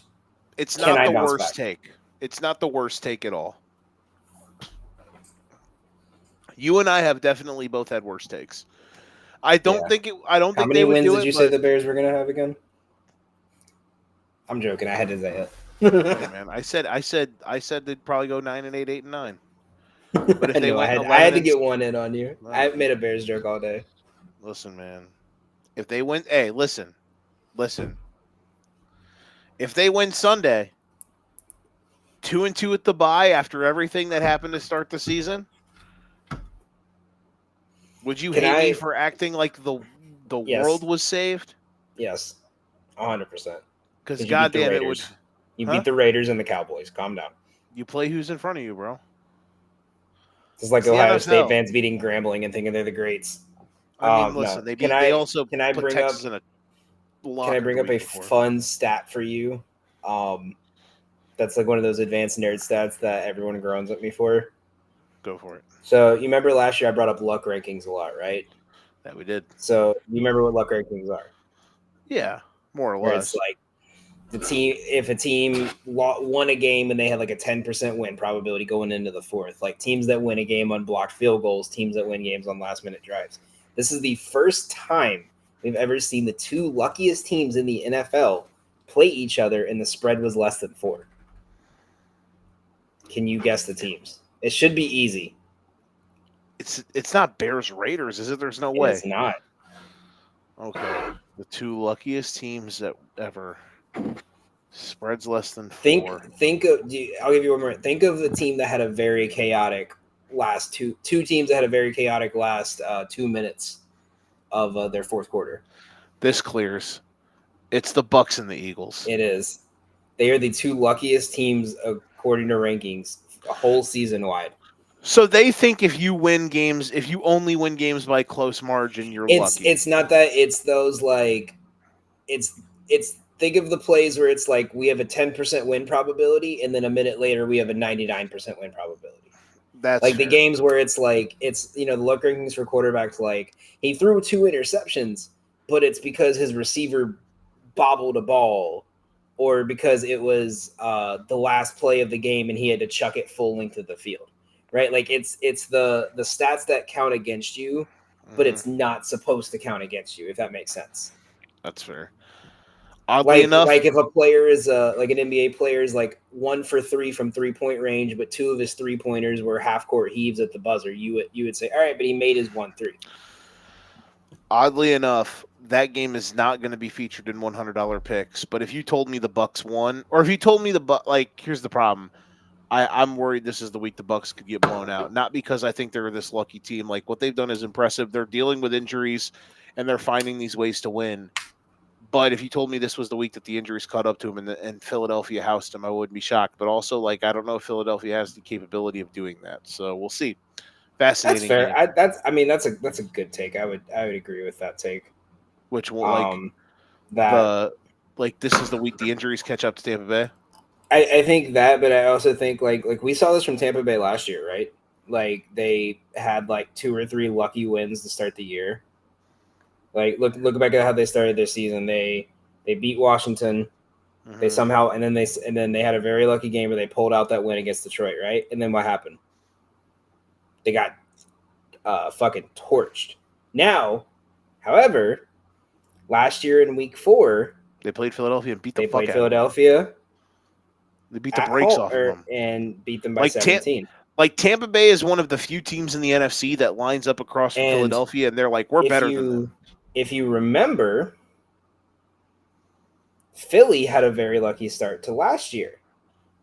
They only won by 5 after Jordan Love gets hurt. They lose by 1 to the Falcons, and then they only beat the Saints by 3. Oh yeah, that Saints game was stupid. So the luck kind of comes, and then reality hits. So it's a fascinating game. I can't wait to see it. If I had a line better, I would take Philly. But the thing is, I do not want to take a 3.5 spread against Baker Mayfield when he has just had this magic about him. Mm-hmm. And I just don't know what's going on with Philly. Like, this is the first time we saw Jalen Hurts throw the ball. Yeah, it took him to be down 20 in the third quarter after being comatose to finally figure it out. He was too busy thinking of nonchalant phrases to say in his interviews. He was too busy worried about showing how much he didn't care if his team was good or not. Yeah, take that fucking earring out. All right, I like the earring personally. The earring looks cool. You should get one. You should pull up. Show your girl. You want me to get a little hoop earring right here? Yeah, get you a little hoop earring. It would go well with your goatee. Listen, you'd look like every community college art teacher.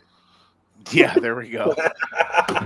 Okay, $100 picks, bro. The $100 picks have been a bad beat machine. I'm not trying to make excuses. Speak for yourself, buddy boy. I'm not trying to make excuses, but listen, these are just the last 2 weeks. Florida's catching 7.5. They outgained LSU by 300 yards. But they only scored 10 because DJ Lagway throws 5 picks, including a pick 6. We have Denver, Dallas in a plus 159 money line. Dallas wins with ease. Denver loses because they call a fake penalty on a missed field goal that literally gives the Colts a chance to win. That doesn't hit. The Villanova Penn State under. Moving on. Last week, listen. I still have to do our grades for last week. I haven't done that yet. Most of the picks that I had were just misses. Like Nebraska plus 2.5. That game finished as a 3-point game. Probably should have been more. Iowa Rutgers under, never had a chance. Florida Miami cash, no problem. Cardinals plus 2.5. Never a doubt. Raiders, bad pick. The Raiders are on the no bet list. Then we get to these two dandies. I'm all for exotics. I like having fun. Who would have thought? Whomst would have thunk? Texans plus 8.5, no problem. Smart pick. Seahawks, pick them, basically. They win by 1 million. Old Green Bay in Cleveland. Who would have thought? And then, hey, that Detroit-Baltimore over hit pretty easily the other night. The only problem is we had that paired with the Dallas and Chicago over. It was 31-14 halfway through the third quarter. Dallas had 3 drives that got inside the Bears 40, including 2 of them that got inside the 10, and one of them literally at the 1-yard line. If they would have scored a touchdown on any of those drives, the over hits. And we cash a plus 280 or a plus 260 parlay that would have won us $51. But nope. Joe Milton decided to throw a pick. Dak Prescott threw a pick. The Bears defense. Go team.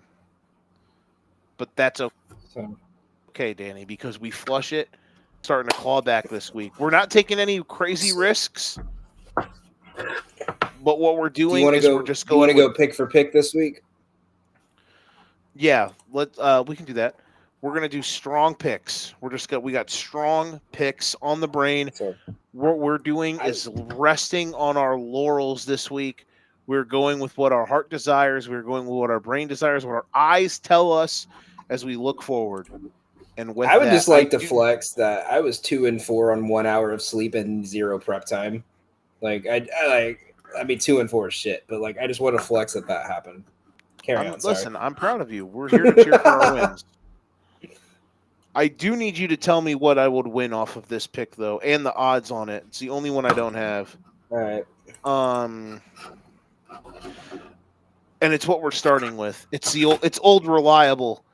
It is the first half under in USC Illinois. We were putting $20 on it. I can't find the odds because I live in Illinois, so I can't get the book for it. But That's why you need to it use is action. It is Illinois plus. It is Illinois USC first half under 30.5. We're putting $20 on this play. I'll give you the plus 100 that's on Caesars. Okay. All right. So that's that 20 to win. 20. 20 to win 20. Yeah, plus 100 is always double. Okay. I'll start out straight up with a pick for my boys. Since you're gonna go bias with your team, I must stay biased with mine. LSU money line. Why are we underdogs? I don't care if it's a real game. I don't care that Kiffin's daughter's getting her cheeks clapped by our middle linebacker. Some say he's great at penetrating gaps. We already know this. He's good at playing against spread offenses. Sorry, Mom, if you're watching. I gotta go apologize to my wife now. That was a good one. He hits the hole like no one else. No, Joe, stop it. This is a family show.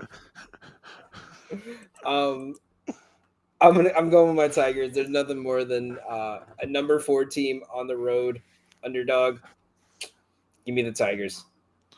I'm sure there's a trend somewhere I could find out there with Kelly. What year did he start with LSU? 2022. Me and my family. 2021. 2022. I like how you had to do that to figure out the exact year. Oh, what? His fake accent? Yeah, I hate it too. Yeah. Go over your next one while I find this. Listen, we're heading to Arizona State because we're going to play pin the tail on the quarterback. We're going to pick TCU to plus. Okay, you got to tell me what I can get away with here. I took, because I found it at a raunchy book, aka ESPN Bet, at plus 3.5 for minus 128.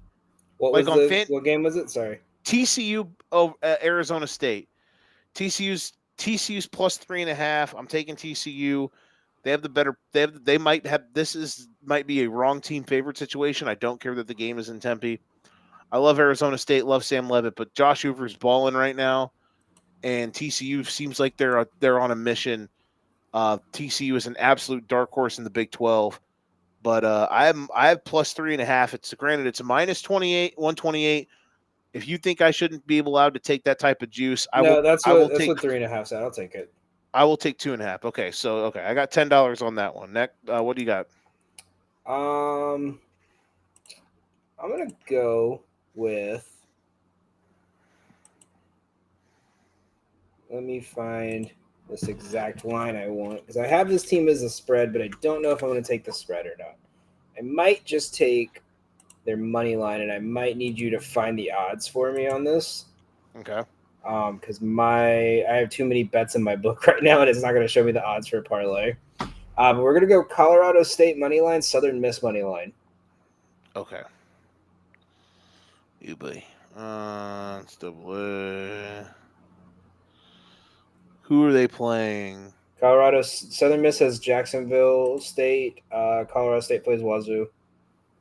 Are they late games? What time are the games? 7 and 7:30 each. Okay, so Southern Miss money line and Colorado State money line. I can get you plus 133 on FD. Plus 133. All right, Mm-hmm. I bet I could beat that. Give me a sec. Let me go to one of my illegal offshore books. Grant me my degeneracy, all right? I mean, that's what we're here for. Parlay. I got.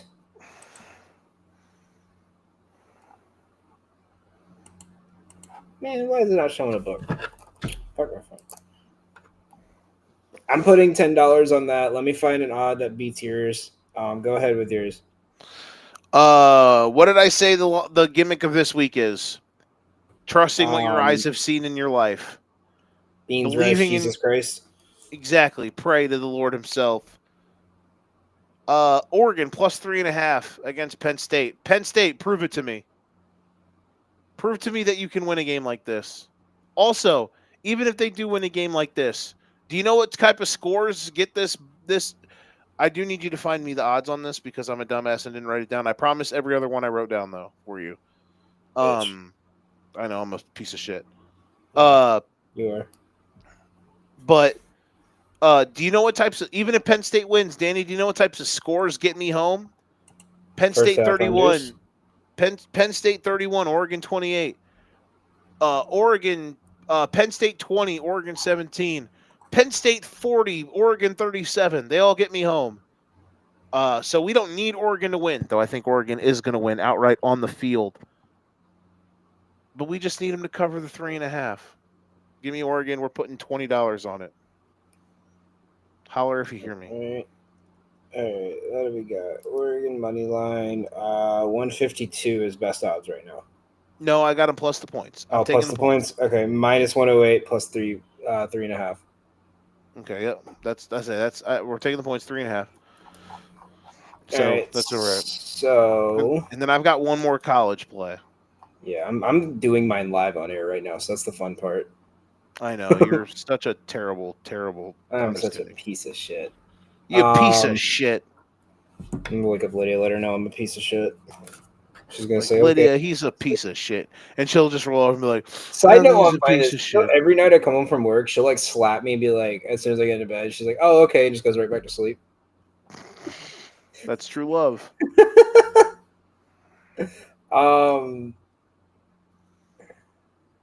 I don't want to take it because it's stealing your play. And I had no dog in this fight until you said that it made me realize it. It looked good. Are we riding it together? Beans, rice, Jesus Christ, and rice under 44.5. Yeah. Are we betting on food? 42.3 is the Betalytics projection. Let's go, baby. Dude, I'm telling you, you're getting a free touchdown worth of points here. Rice Navy, I almost put 25 on it. I have 20 on it. It's my favorite play of the weekend. Rice Navy under 45.5. This should be a Service Academy line, but it's not. You're getting a free touchdown worth of points. All right. What odds do you have it at? I have it at minus 120. I have minus 110 on DraftKings. Hey. So you have minus 120. I gotta do the combative math in this one. How much is yours to win? 20 to win 1667. Okay, so to match that, I need 80. Fuck it, I'll do 20 on that too. Because then I'll beat you by like $3. That's fine. We're all in this together. We're betting on food. Some people eat food. Some children play with their food. Some grown men also. And we're betting on food. Beans, rice, Jesus Christ. Have you ever seen that video? Never. You've never seen Side Talk? I've never seen that. Oh, brother. Do you live in a hole? I guess you're not from New York. So you're saying that's a me problem. So there's... Oh, God. I got to show you these. I'll show you after the show. But so basically, this guy goes to Coney Island. And it's this thing called Side Talk. And honestly, it's like a public project where it's just like you put a mic in front of a New Yorker, they act crazy. And he goes up to this dude on the street, and he's like, yo, who's the president? He goes, Joe Byron. And then they go up to him, and he keeps going, and they're like, what would you say to Joe Byron right now? He goes, come here, baby. Give me a kiss. And then they ask him, they do a Thanksgiving episode. He's like, what are you thankful for? He goes, beans, rice, Jesus Christ, and Byron. Byron. I'm gonna show you after the show. We're gonna stay on for like 10 minutes. I'm showing you Side Talk. Go ahead. Let's get back on track. I have 3 NFL plays.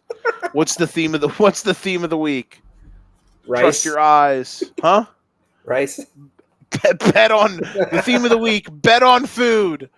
We're betting on food. Trust your eyes. Prove it to me. Chiefs plus 2.5. Ravens. Prove to me you can win a game like this on the road. Baltimore Ravens, you have been challenged. All right. Chiefs plus 2.5, minus 104, $10. Next for you. I'm I gonna have go. two more left. I'm gonna go Vikings money line minus 145, $10. I just think the way their defensive line is, it's not about their quarterback, it's about their defensive line. This defensive line is too good. Um, I didn't bet it because it was too gross of a game. But as I watched it, I realized like why were the Bengals such close favorites? Because they don't have an offensive line, and this was the most blitz heavy team in the league history. Mm-hmm.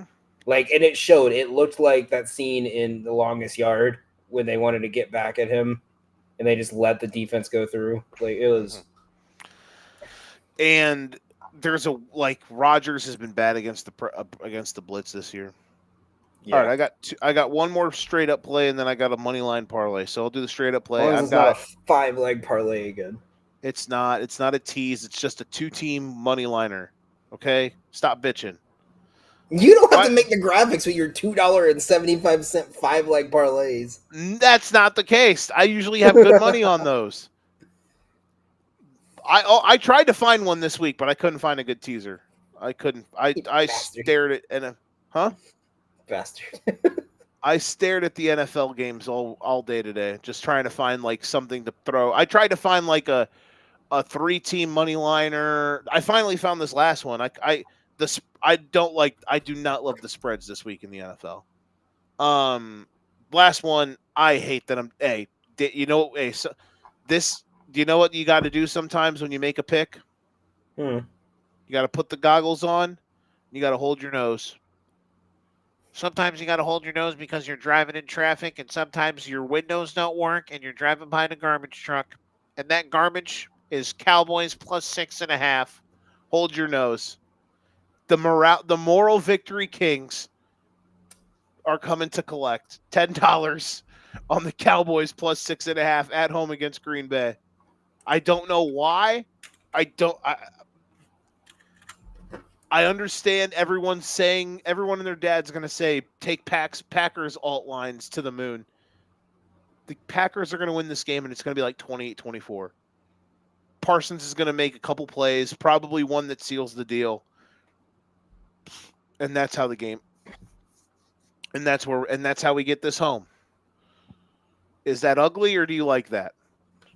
It's ugly. I don't bet the Cowboys because they play like that. That's the best way I can put it. They play like that. No CeeDee Lamb scares me a little bit. But now that they'll have the whole week going into it, like it's a lot easier to go into a game. Here's my one thing about the CeeDee Lamb thing. It's a lot easier to go into a game knowing you don't have a guy than losing him on the 5th play of the game because you're handing him the ball from the backfield on a jet sweep. Yeah, that's fair. You plan your entire week around something, think you have this dynamic weapon, you lose him 4 plays into the game. Then you got to kind of draw it in the dirt. All week they know they're not going to have CeeDee Lamb on Sunday. So that's why I'm not totally thrown off the Cowboys because of that. It's ugly. Hold your nose. It's at home. They're getting a touchdown. Take the Cowboys. Go ahead. I got a fun little soccer one. Let's go. To the other you football. Dirty dog. This is the Leo Messi parlay. It is Barcelona money line, PSG money line, Inter Miami money line, plus 173. Are you putting $10 on it? Yeah, it's 10. Wait. I think it's what's his number on Inter number's Miami? 10. I don't think it's number's always been 10. No, I think it's different on. I think he has the same number on. It's 10 on Miami. I don't follow him a lot. I hate it. Yeah, so I'll put 10 on that for that. The Messi part. See? The funny. Okay. I have one more pick. It's a 2-team parlay. That's good job by you there on that one. That's funny. I thought of that like 5 minutes ago, and I was like struggling to find a line. Like I have not paid attention because I've been scrambling to find that line. You're not paying attention because you're a bad friend. I'm just kidding. I am. Friends don't let friends bet on the Cowboys, and that's why I'm a bad friend. Yeah, there you go. Last one, moneyline parlay plus 117. Rams and Patriots. Rams hosting the Colts, just got to win. Patriots hosting the Panthers, just got to win. And honestly, if New England loses, I'm out on them on a million things. Like this is the first time we bet on them this year, but more than that, it's like If y'all can't win this game, I don't want to hear anybody talking about how frisky you are. Like, y'all are cooked. If Drake May can't win this game, if they can't go out and score like 30, like, yeah. So Patriots, Rams, plus 117, $10. That is our $100 picks for week whatever. All right, so I still got 25 to go. I'm going to do... You know what? I'm going to do... $25 on the Saints money line? No, this is my Joe parlay of the day. Let's go, please. Okay. This is the Joe parlay because if it loses, you will be so happy. We're going USC moneyline, Raiders money. Fuck off! Oh my God! Why? Do you want me to take it out? I will. I just don't know why you're cheering for my demise. It's not. It's look, because if it wins, I win the bet. But if it doesn't, I get to see my friend be happy. So you're like opposite emotional hedging. Yeah, exactly. That's different. You're like emotionally fading your hedge. I don't even know. That's good. Honestly, that's funny. Fuck it. Let it ride. Plus 173. I'm putting $5 on it. And then I have one here. It is Browns Lions first quarter under 7.5.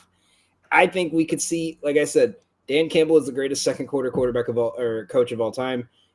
Statistically, now officially he is. So is this the total in the first half or first quarter? Yeah, the first quarter total under 7.5. That's boys! It's time for Sicko Mode. Let's go.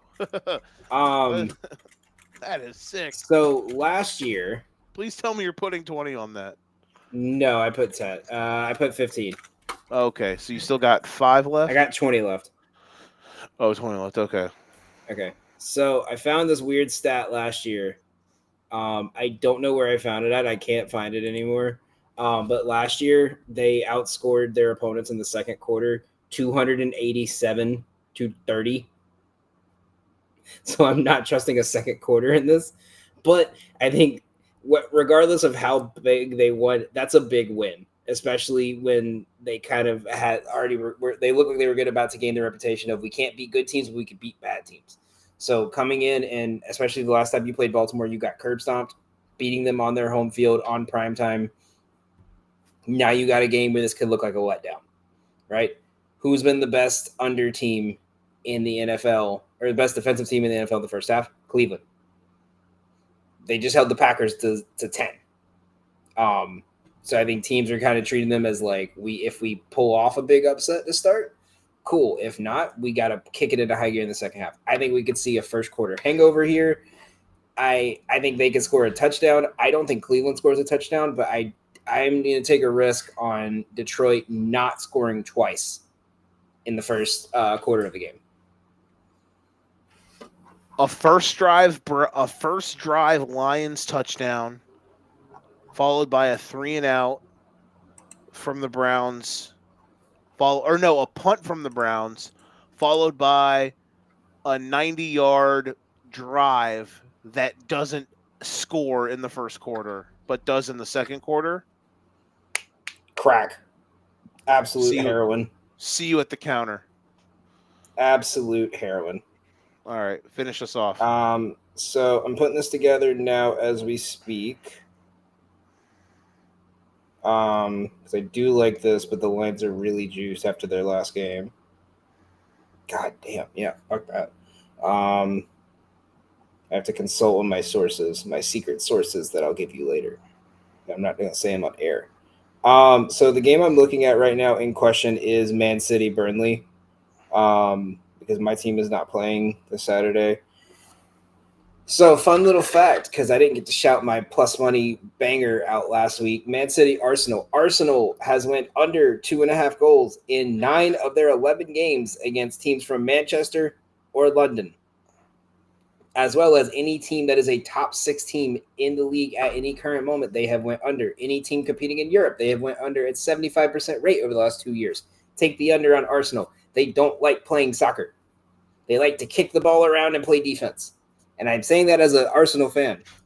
I'm not calling myself what they call their fans. It's really gross. What do they call their fans? Gooners. Hell yeah. Out here.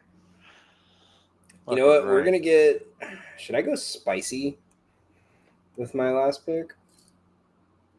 Let it rip, dog. All right, I have to find this live. So let's. You want to give out some promos and stuff as I'm finding this live? Absolutely. Let me find the promo. Follow our stuff, all of our good stuff. Like our page, like our shows. Watch our shows. Follow our Substack, forfrequencysake.substack.com. Shout out to the sponsor of this episode. I need to start saying this more at the beginning of the show. PropSpot AI. It is the sports betting app built to cut through the noise and deliver smarter player prop picks in seconds, powered by machine learning. Its confidence score highlights the highest probability plays, while smart filters and sorting tools make it easy to find value fast. Our mission is simple, or their mission is simple, but ours, we're all friends here. Help bettors make profitable decisions quickly so they can stop guessing, save time, and get back to what matters most. That is PropSpot AI. Shout out to our good friends from over there. Daniel. Don't put pressure on me. I'm getting it still. All